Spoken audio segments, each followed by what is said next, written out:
Halo, apa kabar? Salam jumpa pemirsa. Senang sekali Nusa Tenggara Timur hari ini hadir kembali menjumpai Anda. Ya, sejumlah informasi menarik dan teraktual dari berbagai daerah Nusa Tenggara Timur telah kami siapkan untuk Anda. Mengawali perjumpaan kita, berikut cuplikan berita utama. Selama 4 hari, 48 kendaraan terjaring operasi Patuh Turangga.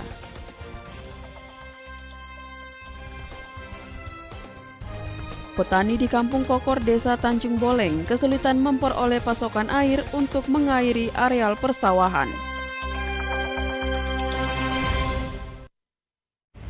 Dan pemirsa, berita utama tadi akan kami rangkai dengan informasi menarik lainnya. Bersama saya Alfonso de Araujo. Dan saya Komang Astri, inilah Nusa Tenggara Timur hari ini selengkapnya untuk Anda.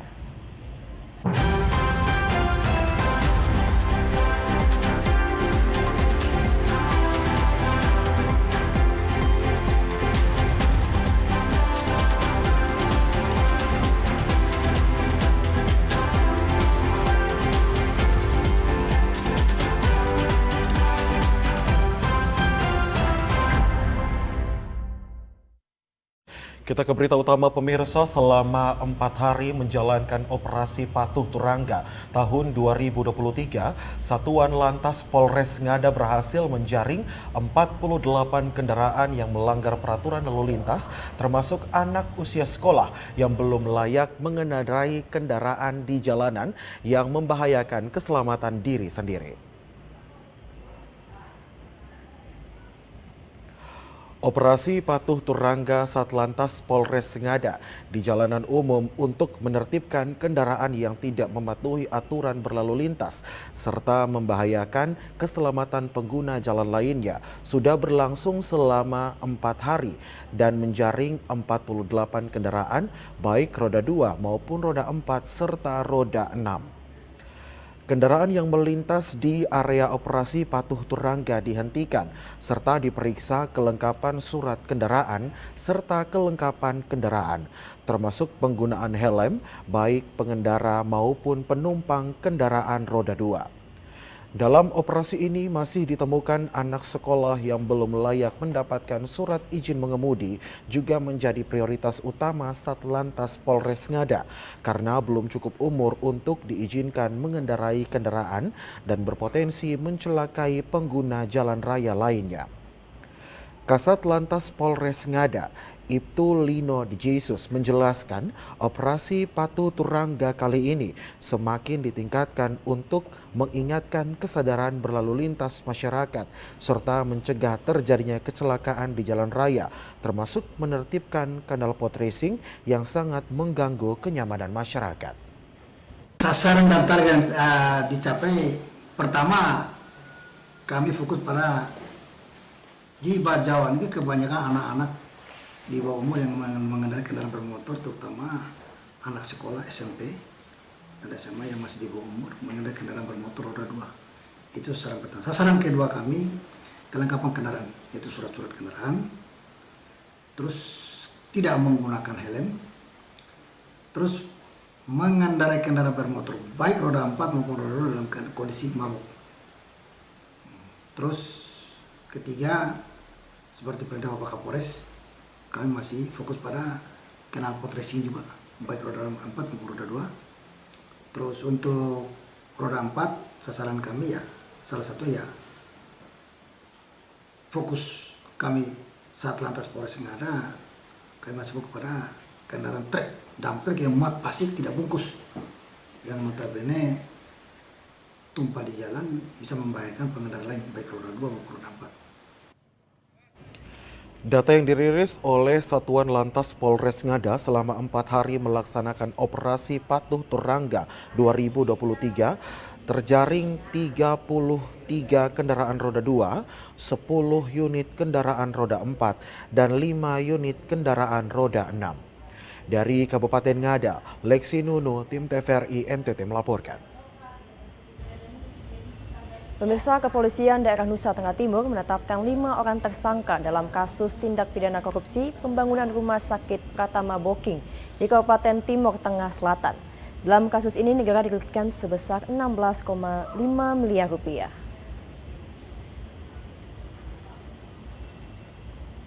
Kepala Kepolisian Daerah Nusa Tenggara Timur, Inspektur Jenderal Polisi Joni Asadoma, dalam konferensi pers menjelaskan telah menemukan penyimpangan yang menimbulkan kerugian negara dalam pembangunan rumah sakit Pratama yang ada di Kabupaten Timur Tengah Selatan.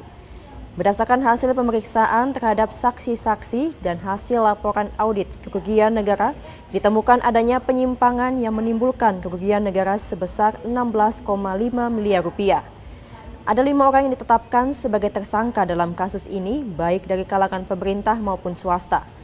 Kelima tersangka itu masing-masing berinisial BY sebagai PPK, GA sebagai konsultan perencana, MZ selaku direktur PT TBJA, AFL selaku peminjam bandera PT TBJA sebagai pelaksana pembangunan rumah sakit Pratama Booking, dan HD sebagai konsultan pengawas pembangunan.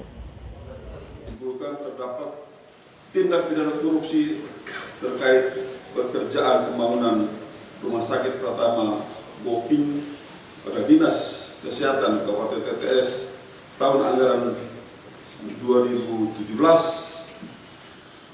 BY sebagai PPK,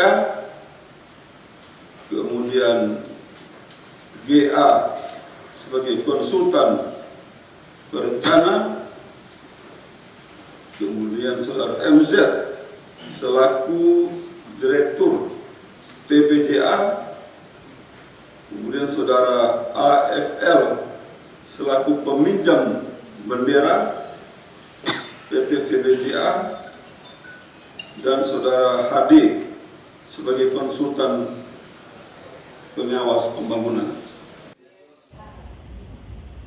Adapun barang bukti yang berhasil disita adalah 4 kontainer plastik berisikan dokumen penyusunan anggaran, dokumen perencana, proses pengadaan, dokumen pembayaran, serta aliran penggunaan dana pembayaran terkait tindak pidana korupsi pengerjaan pembangunan rumah sakit Pratama Booking. Selain itu, uang fee dari peminjam bandera ke pemilik bandera dan bukti penyetoran ke kas daerah Kabupaten Timur Tengah Selatan. Adi Mataratu, TVRI NTT. Kita ke Kabupaten Manggarai, pemirsa. Sebuah lembaga pendidikan milik Yayasan Islam di Kabupaten Manggarai Timur memperkenalkan sekolah toleransi dalam masa pengenalan sekolah di hari pertama masuk sekolah. Pada hari pertama masuk sekolah, pihak sekolah melakukan kegiatan pengenalan sekolah. Seperti di Sekolah Menengah Pertama Abdurrahman Wahid Suko Tunggal Ronte di Desa Satar Kampas, Kecamatan Lambaleda Utara, Kabupaten Manggarai Timur. Sekolah ini merupakan sekolah baru dan tahun ini merupakan tahun pertama menerima peserta didik baru. Sekolah memperkenalkan sekolah toleransi di sekolahnya sebab lembaga pendidikan milik Yayasan Islam ini merupakan sekolah pertama di Kabupaten Manggarai Timur, bahkan di Flores yang menerima siswa-siswi dari agama lain seperti agama Katolik. Di awal masuk sekolah, pihak yayasan menghadirkan orang tua murid, pemerintah kecamatan, Kapolsek, dan kepala desa setempat. Sekolah mensosialisasi tentang keberadaan sekolah dan toleransi di sekolah. Kepala Sekolah SMP Abdurrahman Wahid, Ustadz Ahmad Yani mengatakan, meski di desanya mayoritas beragama Muslim, namun sekolah di desanya menerima anak didik dari agama lain. Hal ini menumbuhkan sikap toleransi di antara anak didik sejak dini. Sebab banyak sekolah Muslim di Kabupaten Manggarai belum ada seperti di sekolah yang baru berdiri sejak tahun 2022 lalu tahun itu. Karena itu, di hari pertama masuk sekolah, para anak didik memperkenalkan sikap toleransi di masa pengenalan sekolah. Dan untuk hari ini adalah masa pengenalan sekolah di kalangan para pemerintah, di kalangan tokoh agama, tokoh masyarakat, dan seluruh lingkungan sekitar. Bahwa SMP Abdurrahman Wahid, Sobat Tunggal ini adalah bagaimana mengedepankan nilai-nilai toleransi beragama. Jangan kita melihat dari sisi agamanya, tapi kita melihat dari sisi kemanusiaan. Walaupun di Pasoronting ini adalah mayoritasnya Islam, tetapi siswanya itu adalah banyak yang Kristen dan juga Bapak Ibu guru juga banyak yang Kristen, yang Muslim hanya 3 orang, tetapi bagaimana kita hidup di daerah mayoritasnya yang Muslim masih mungkin, tetapi kita adalah saudara-saudara kita yang Kristen ini adalah merupakan saudara-saudara. Ada 14 siswa-siswi yang mendaftar berasal dari lingkungan seputaran sekolah maupun dari wilayah lainnya. Sekolah yang baru menerima peserta didik baru tersebut belum memiliki gedung sendiri. Untuk sementara, proses belajar mengajar di sekolah tersebut berlangsung di gedung Balai Latihan Kerja milik pemerintah Kabupaten Manggarai Timur. Dari Kabupaten Manggarai, Leonardus, tim TVRI NTT melaporkan. Ya, pemirsa, Sekolah Menengah Pertama Negeri 1 Bajawa menyelenggarakan kegiatan masa pengenalan lingkungan sekolah guna memberikan rasa aman kepada siswa baru dalam membiasakan diri di lingkungan sekolah sekaligus membangun relasi dengan para siswa lainnya dan para guru. Beginilah suasana masa pengenalan lingkungan sekolah bagi siswa baru yang merupakan tamatan sekolah dasar dan diterima sebagai siswa Sekolah Menengah Pertama Negeri 1 Bajawa yang disambut oleh para guru serta siswa tingkat atas dengan tarian jai diiringi musik sebagai bentuk ucapan selamat datang, sekaligus ungkapan rasa persaudaraan dalam suasana pendidikan yang baru. Para siswa baru selama 3 hari mendapatkan bimbingan dan panduan dari para guru dan wali kelas untuk lebih mengenal lingkungan sekolah agar tidak menjadi pribadi yang pemalu, tetapi bisa berbaur dengan siswa lainnya serta para guru dan staf sekolah untuk dapat menciptakan suasana pembelajaran yang nyaman serta memberikan ruang seluas-luasnya untuk bisa mengembangkan potensi diri dengan baik.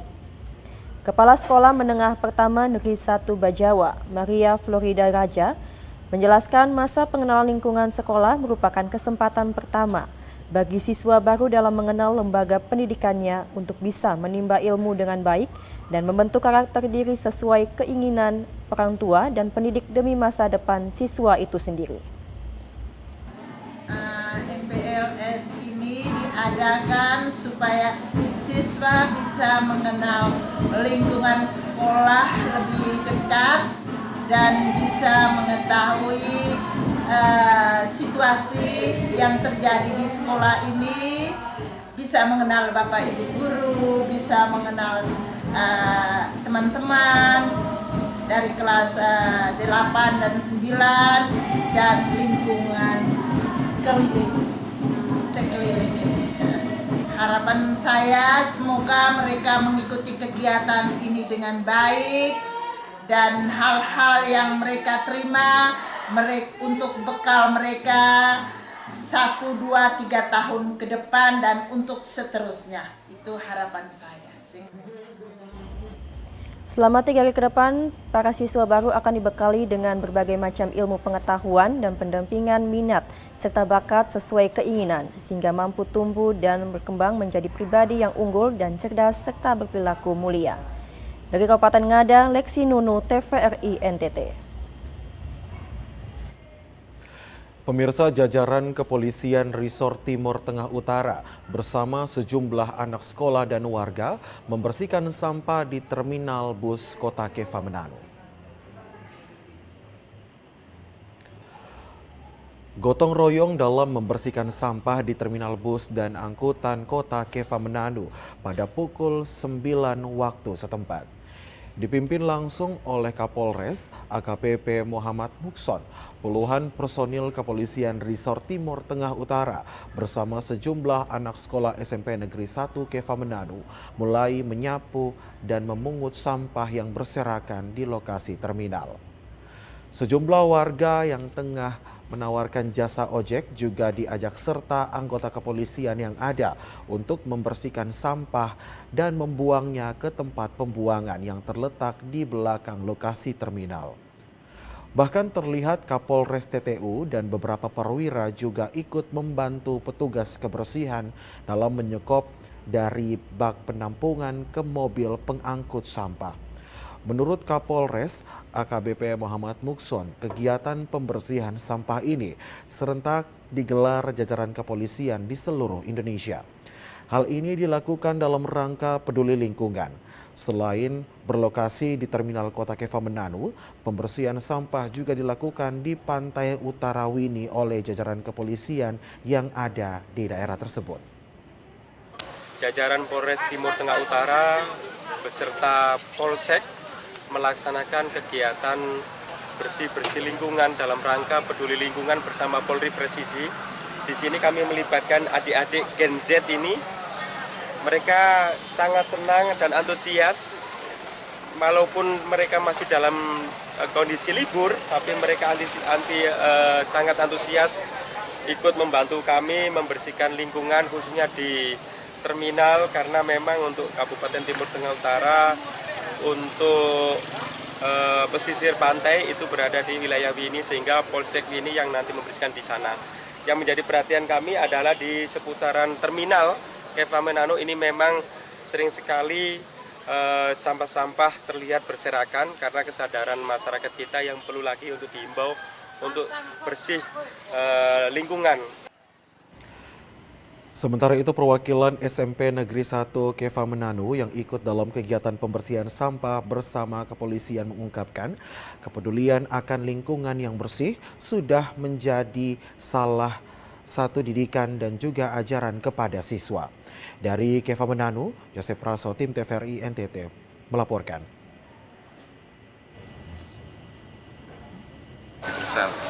Jadi semua anak-anak antusias peduli lingkungan sudah dirinya dari sekolah. Kita coba untuk di lingkungan sekitar supaya paling tidak masyarakat yang belum sadar bisa tersentuh lewat kegiatan. Jadi anak-anak sendiri memang di sekolah sudah dilatih juga untuk harus selalu bersih ya? Selalu bersih. Dari Keva Manado, Joseph Praso, tim TVRI NTT melaporkan. Ya pemirsa, petani di Kampung Kokor, Desa Tanjung Boleng, Manggarai Barat kesulitan memperoleh pasokan air untuk mengari areal persawahan mereka. Akibat berkurangnya pasokan air, puluhan hektar lahan sawah milik petani mengalami gagal tanam.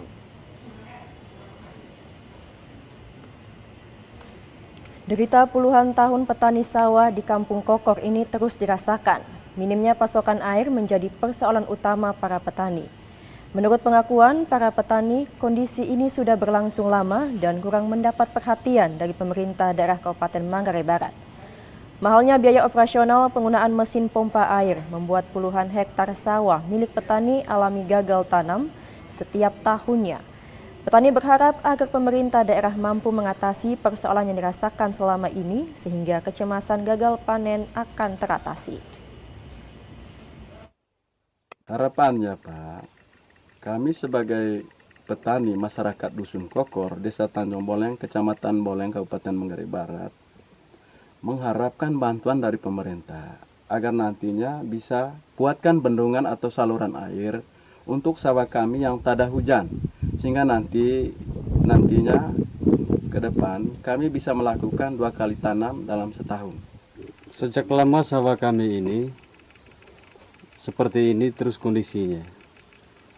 Apalagi kalau musim kemarau, kami punya sawah ini kekeringan air. Maka cara yang kami lakukan selama ini dengan menghidupkan mesin pompa air yang menggunakan bensin. Kondisi seperti ini apakah sudah lama Bapak? Sudah lama. Sejak sawah ini dibuka. Oh iya. Dari Kabupaten Manggarai Barat, Alexandro Hatol, TVRI NTT. Pemirsa, Nusa Tenggara Timur hari ini akan kembali setelah jeda pariwara berikut ini. Tetaplah bersama kami di Nusa Tenggara Timur hari ini.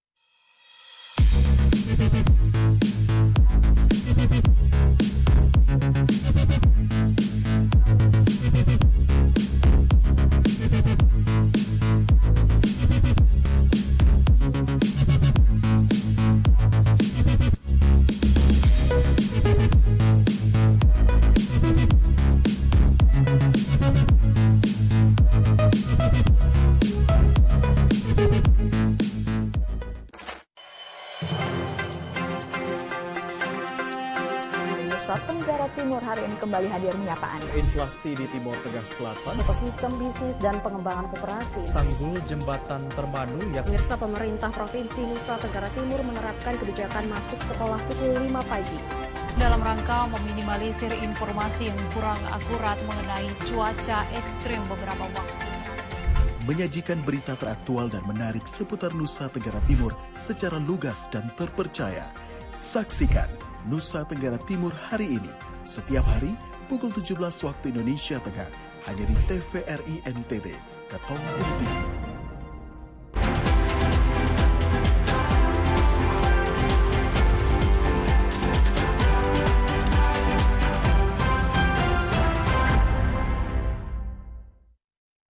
Terima kasih Anda masih bersama kami di Nusa Tenggara Timur hari ini. Kita beralih ke informasi selanjutnya pemirsa. Para petani sayur di Wure, Kecamatan Adonara Barat, Kabupaten Flores Timur mengeluhkan berkurangnya debit air yang selama ini dipergunakan untuk mengairi lahan pertanian mereka yang mengalami penurunan akibat musim kemarau. Kondisi ini terjadi sejak bulan April tahun 2023 sehingga membuat para petani sedikit kewalahan dalam membagi air. Menurut pengakuan para petani sayur, sejak 2 bulan terakhir ini debit air mulai menurun. Namun demikian tak menyurutkan semangat para petani sayur untuk mengelola lahannya secara mandiri dengan menanam aneka sayur mayur. Meskipun keterbatasan air, para petani sayur Wure tetap melaksanakan aktivitas menanam. Aneka sayur yang ditanam antara lain sawi, terung, dan juga paria. Meskipun dengan kondisi tanpa pendampingan dari pihak dinas teknis, para petani sayur Wure ini terus berusaha meningkatkan produktivitas tanaman sayur-sayur mereka. Penghasilan yang diperoleh dari menanam hortikultura dimanfaatkan para petani untuk memenuhi kebutuhan hidup keluarga mereka setiap hari. Selain itu, juga dipergunakan untuk biaya pendidikan anak-anak mereka. Di tengah tantangan kekurangan suplai air hingga obat-obatan pemberantas hama, para petani ini juga harus membeli bibit sayur secara mandiri. Para petani berharap bantuan dari pemerintah berupa sumur bor untuk mengatasi kekurangan air di musim kemarau yang mereka alami. Dari Flores Timur, Patman Werang, tim TVRI NTT melaporkan. Pemirsa, sebanyak 22 orang korban tindak pidana perdagangan orang atau TPPO di Nusa Tenggara Timur terima program pemberdayaan dari Kementerian Sosial Republik Indonesia. Saat melakukan kunjungan kerja di Nusa Tenggara Timur dan berdialog dengan 22 orang korban tindak pidana perdagangan orang atau TPPO, Menteri Sosial Tri Risma Maharini berkomitmen akan membantu ke-22 korban TPPO dengan program pemberdayaan. Kemensos kemudian memberikan modal usaha bagi korban TPPO melalui program pemberdayaan yang bisa dimanfaatkan untuk usaha berkebun, usaha kios, beternak, penjahit, perbengkelan, dan lain sebagainya. Tujuan dari program pemberdayaan ini adalah agar para korban memiliki penghasilan sendiri sehingga tidak tertarik bekerja ke luar negeri yang menyebabkan mereka terlibat dan dijadikan korban dalam sindikat perdagangan orang. Untuk merealisasikan program pemberdayaan bagi korban tindak pidana perdagangan orang tersebut, Kementerian Sosial memberikan pelatihan keterampilan berupa pelatihan menjahit, perbengkelan, dan beberapa pelatihan yang mendukung pemberdayaan yang akan diberikan. Menteri Sosial Tri Risma Maharini mengatakan, program pemberdayaan yang akan diberikan Kemensos kepada 22 TPPO akan disesuaikan dengan potensi atau kemampuan personal, juga potensi alam yang dimiliki. Sebelum memberikan bantuan program pemberdayaan, Kemensos telah melakukan upaya mapping terkait potensi yang ada di daerah para TPPO, hingga mengidentifikasi dan menganalisa dampak positif dan negatif dari pemberdayaan. Selanjutnya, Kemensos akan melakukan komunikasi dan koordinasi dengan pemerintah daerah setempat untuk bisa mendampingi para korban TPPO yang akan diberdayakan. Ya, pemberdayaan yang sudah bisa, kita udah tahu. Jadi kemarin sampai kita cek berapa ketinggian lokasi ini. Saya udah pikirkan sebelum saya ke sini. TPPU ini alamatnya di mana. Jadi kecamatan ini misalkan ketinggiannya berapa. Nah sebetulnya kita udah bisa mapping, oh ya ini cocok misalkan untuk sayuran, sayur mayur. Kita ini cocok untuk misalkan tanaman padi, jagung, apa gitu ya. Terus kemudian ada lagi cocok untuk perikanan gitu. Itu sebenarnya udah kita mapping gitu. Nah nanti tinggal kita realisasikan bagaimana kita akan komunikasi dengan daerahnya. Gitu kira-kira. Diharapkan melalui pemberdayaan tersebut, para korban tindak pidana penjualan orang memiliki penghasilan tetap dan tidak lagi ingin bekerja di luar negeri hingga menjadi korban sindikat penjualan orang yang saat ini makin marak. Dari Kabupaten Kupang, Kris Poto, TVRI NTT. Pemirsa, program Padat Karya Tunai Desa atau PKTD merupakan kekuatan pembangunan di Desa Owesena karena program ini dari dan untuk masyarakat desa. Program Padat Karya Tunai Desa atau PKTD merupakan kegiatan pemberdayaan masyarakat desa, khususnya bagi masyarakat miskin dan marginal yang bersifat produktif dengan mengutamakan pemanfaatan tenaga kerja dan material lokal dengan memberikan tambahan upah atau pendapatan. Program PKTD ini merupakan program dari Kementerian Desa bagi pemerintah desa untuk mendukung pembangunan di desa yang nantinya memiliki dampak untuk mengurangi kemiskinan. Dengan demikian, Padat Karya Tunai Desa dalam pelaksanaan dana desa ini diharapkan dapat menyerap tenaga kerja dalam jumlah yang besar dengan memberikan upah kepada tenaga kerja yang terlibat baik secara harian maupun mingguan untuk memperkuat daya beli masyarakat, meningkatkan pertumbuhan ekonomi dan juga kesejahteraan masyarakat. Seperti di Desa Owesena, Kecamatan Amarasi, program PKTD saat ini menjadi kekuatan dalam pembangunan di Desa Owesena. Kepala Desa Owesena Nelson Boymau mengatakan, kehadiran program PKTD selain membantu masyarakat, juga membangun nilai-nilai kearifan lokal di desa dan menciptakan rasa memiliki di tengah masyarakat. Kendati demikian, ada kriteria keterlibatan warga desa dalam program PKTD, yakni pengangguran, keluarga miskin, dan warga marginal lainnya, termasuk juga perempuan kepala keluarga. Ini salah satu contoh, tahun ini kita ada pengembangan air bersih, ada pembangunan bak, dan juga pemasangan pipanisasi untuk air bersih. Nah itu usulan lewat pertemuan tingkat bawah tingkat RT. Jadi sekarang ini kita realisasi untuk tahun anggaran 2023. Nah yang terlibat langsung dalam pekerjaan ini masyarakat Desa Owesena. Itu mereka melakukan pekerjaan bersama-sama dengan TPK. Setiap fisik yang dilakukan oleh masyarakat itu ada biaya hoknya untuk masyarakat. Nah, dengan sendirinya bahwa masyarakat itu beraktivitas untuk pekerjaan fisik, dia mendapatkan biaya hok kerjanya. Ya, itu hitungnya per jam. Dalam satu hari itu 4 jam kerja. Nelson Boymau berharap program PKTD ini akan terus menjadi kekuatan dalam pembangunan di Desa Owesena.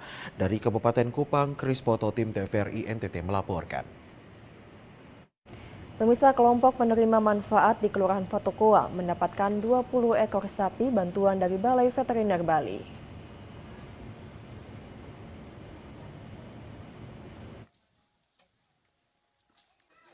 Bantuan yang diberikan ini bertujuan untuk pemberdayaan masyarakat demi meningkatkan ekonomi masyarakat.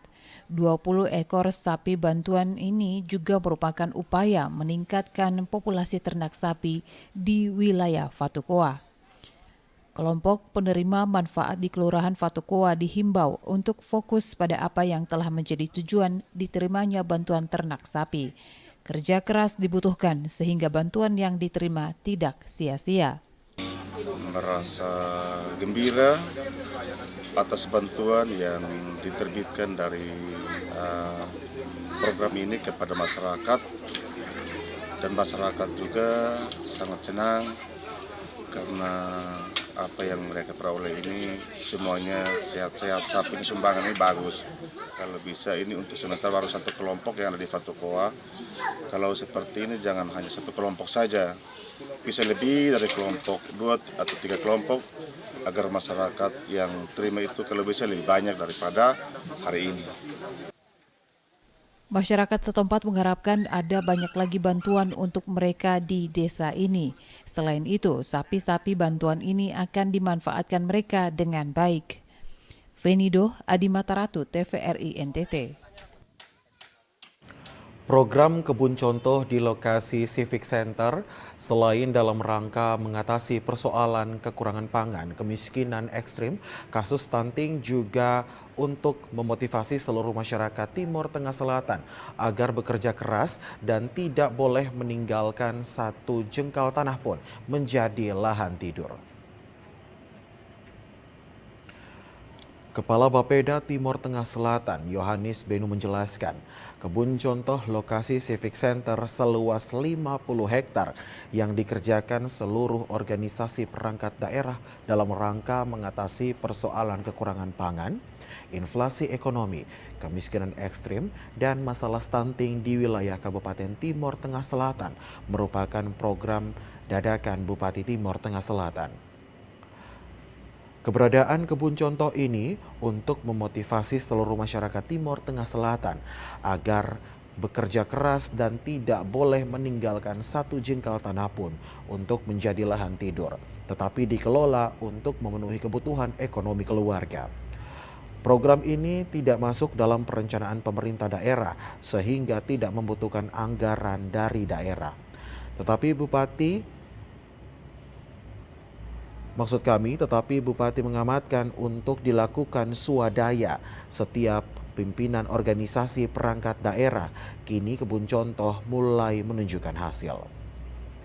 Gebrakan yang dilakukan oleh Bapak Bupati Timur Tengah Selatan berdasarkan perkembangan dunia yang sekarang ini terjadi. Perkembangan dunia sekarang ini ada krisis pangan, krisis energi. Sementara secara khusus di Kabupaten Timur Tengah Selatan diperhadapkan dengan masalah kemiskinan ekstrim dan juga stunting. Karena itu melalui Bapak Bupati menggerakkan seluruh perangkat daerah untuk memanfaatkan lahan yang sementara ini ada di Civic Center. Dari Timur Tengah Selatan, Evan Baitanu, tim TVRI NTT melaporkan. Ya pemirsa, beragam informasi lainnya akan kami hadirkan usai jeda berikut. Untuk itu tetaplah bersama kami.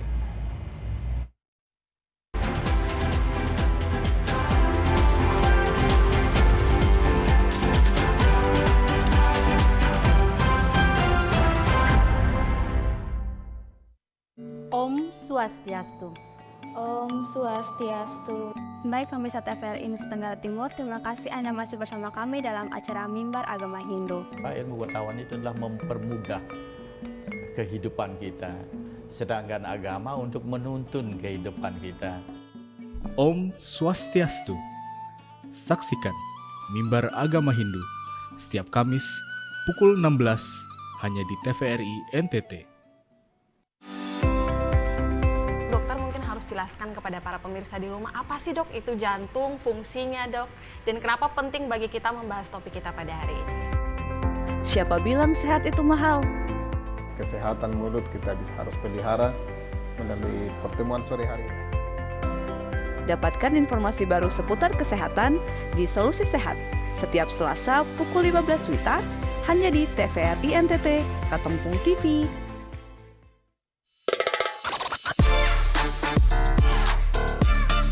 Belakang. Ya. Jadi langsung ditendang gitu. Iya. Ya kalau contohkan dulu. Iya, oke. Langsung diajari sama pelatihnya ya Kari. Mensana Incorporisano. Halo Sobat Sporty. Terus saksikan Sporty setiap Sabtu pukul 15.00 hanya di TVRI NTT, Katongpung TV.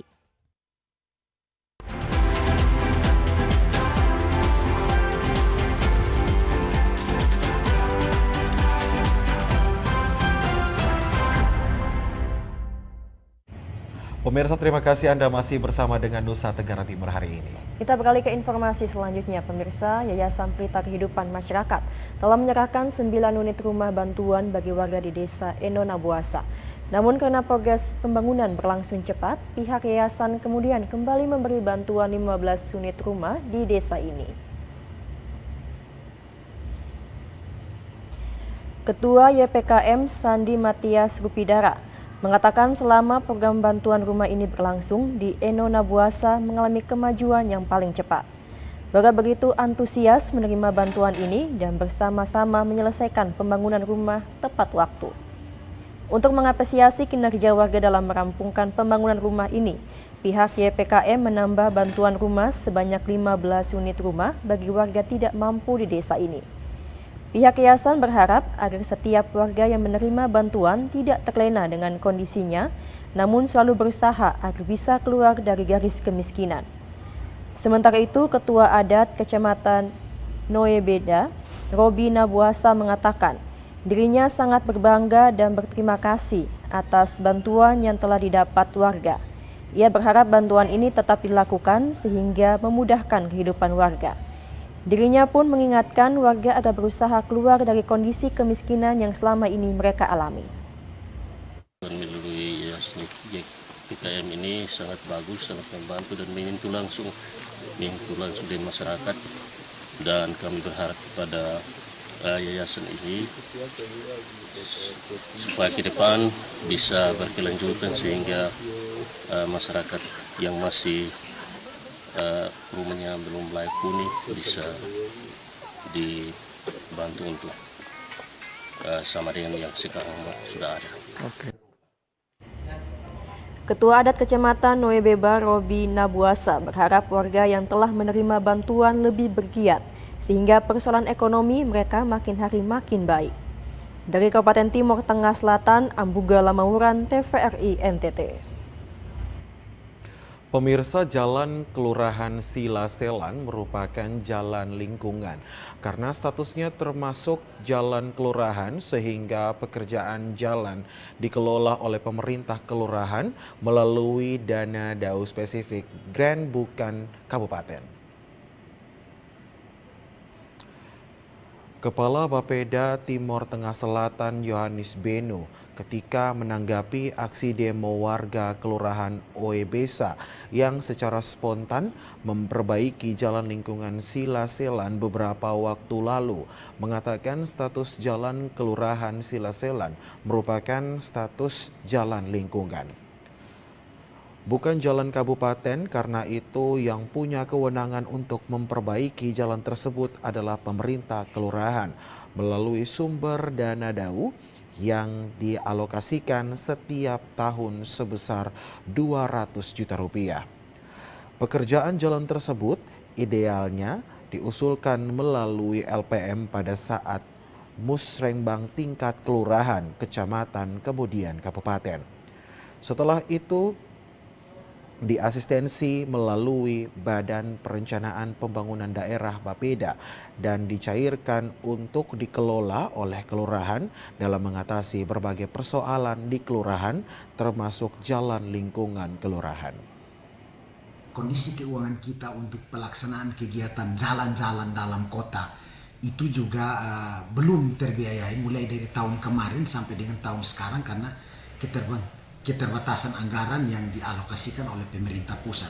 Tapi itu kalau sudah ada dalam usulan, maka itu akan menjadi perhatian pemerintah daerah. Jika tersedia anggaran, maka akan dikerjakan juga. Jadi ada dua peluang, baik dari dana kelurahan yang ada, ataukah itu lewat hasil musrembang yang diusulkan dan juga bisa dibiayai dari APBD Kabupaten TTS jika tersedia dana.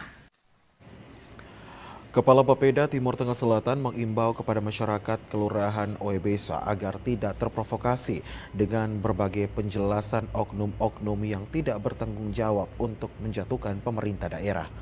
Yohanes meminta masyarakat agar bertanya kepada pemerintah kelurahan tentang perbaikan jalan lingkungan yang masuk dalam dana spesifik grant anggaran dari dana DAU pusat yang bersifat top down untuk membiayai bidang-bidang tertentu. Dari Timur Tengah Selatan, Evan Baitanu, tim TVRI NTT melaporkan. Ya, pemirsa, informasi lainnya akan kami berikan usai jeda berikut. Untuk itu tetaplah bersama kami.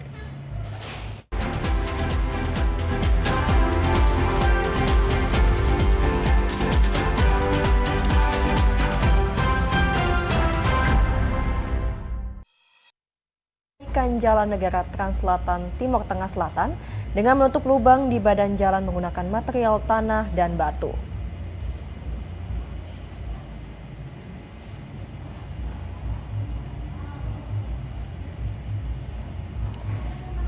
Kapolsek Panite Amanuban Selatan, Ibda Max Tameno, menjelaskan akibat hujan berkepanjangan di wilayah selatan Timur Tengah Selatan. Beberapa hari terakhir ini mengakibatkan ruas jalan menjadi rusak dan berlubang.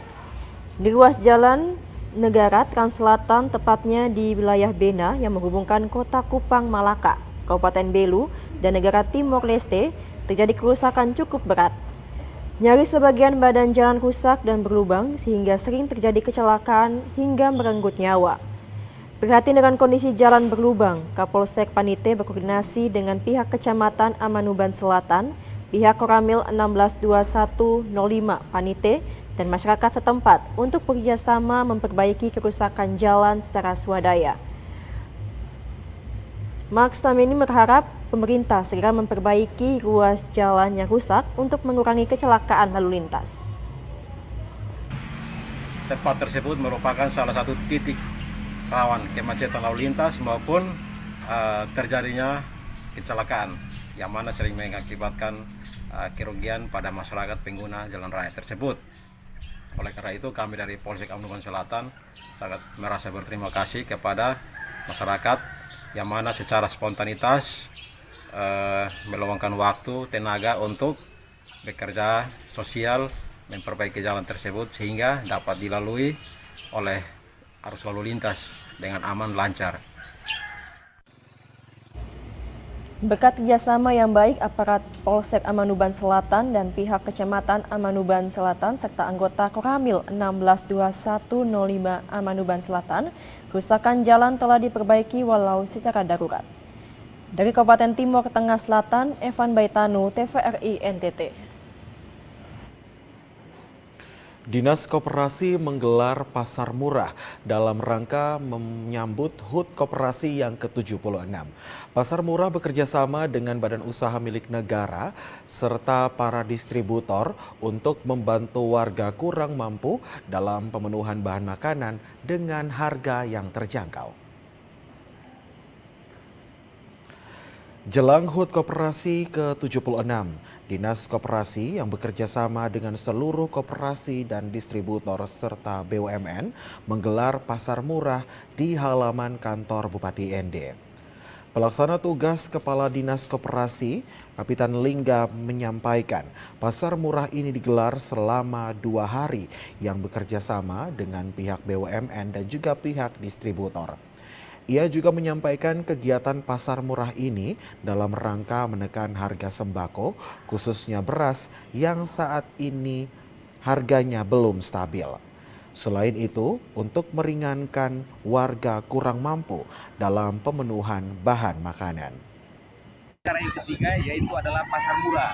Pasar murah ini sasarannya itu bagi semua elemen masyarakat dan seluruh anggota gerakan koperasi sehingga kita lebih mendekatkan diri gerakan koperasi ini dengan semua warga masyarakat. Bahwa koperasi sebagai badan usaha bisa beraktivitas apapun, baik di sektor jasa keuangan, di sektor jasa real itu bisa dilakukan oleh koperasi sebagai badan usaha. Oleh karena itu pasar rakyat ini kita harapkan sentuhan momen motivasi untuk meningkatkan kemandirian koperasi dan jati diri UMKM secara lebih profesional itu kita tunjukkan dengan pelaksanaan pasar murah. Salah satu juga untuk menstimulus bagi masyarakat yang kurang memiliki kemampuan daya beli bisa menikmati harga pasar yang ditawarkan oleh beberapa penjual. Kapitan Lingga juga mengimbau kepada masyarakat yang datang belanja di pasar murah agar dapat mengantri kupon secara teratur sehingga tidak terjadi kerumunan. Dari Kabupaten ND, Obi Tani, tim TVRI NTT melaporkan.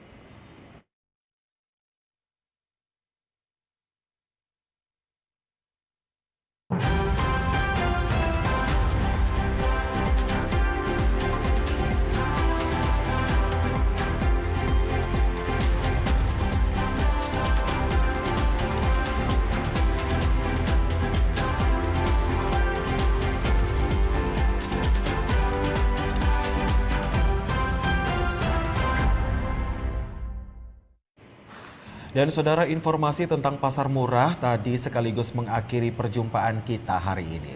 Ya, terus saksikan Nusa Tengah Timur hari ini yang menyajikan informasi secara santun, lugas, dan berimbang. Hanya di TVRI NTT Media Pemersatu Bangsa. Ya, kata saya Komang Astri. Dan saya Afonso Adi Arojo mewakili kerabat kru yang bertugas mengucapkan terima kasih atas kebersamaan Anda. Selamat melanjutkan aktivitas Anda dan sampai jumpa.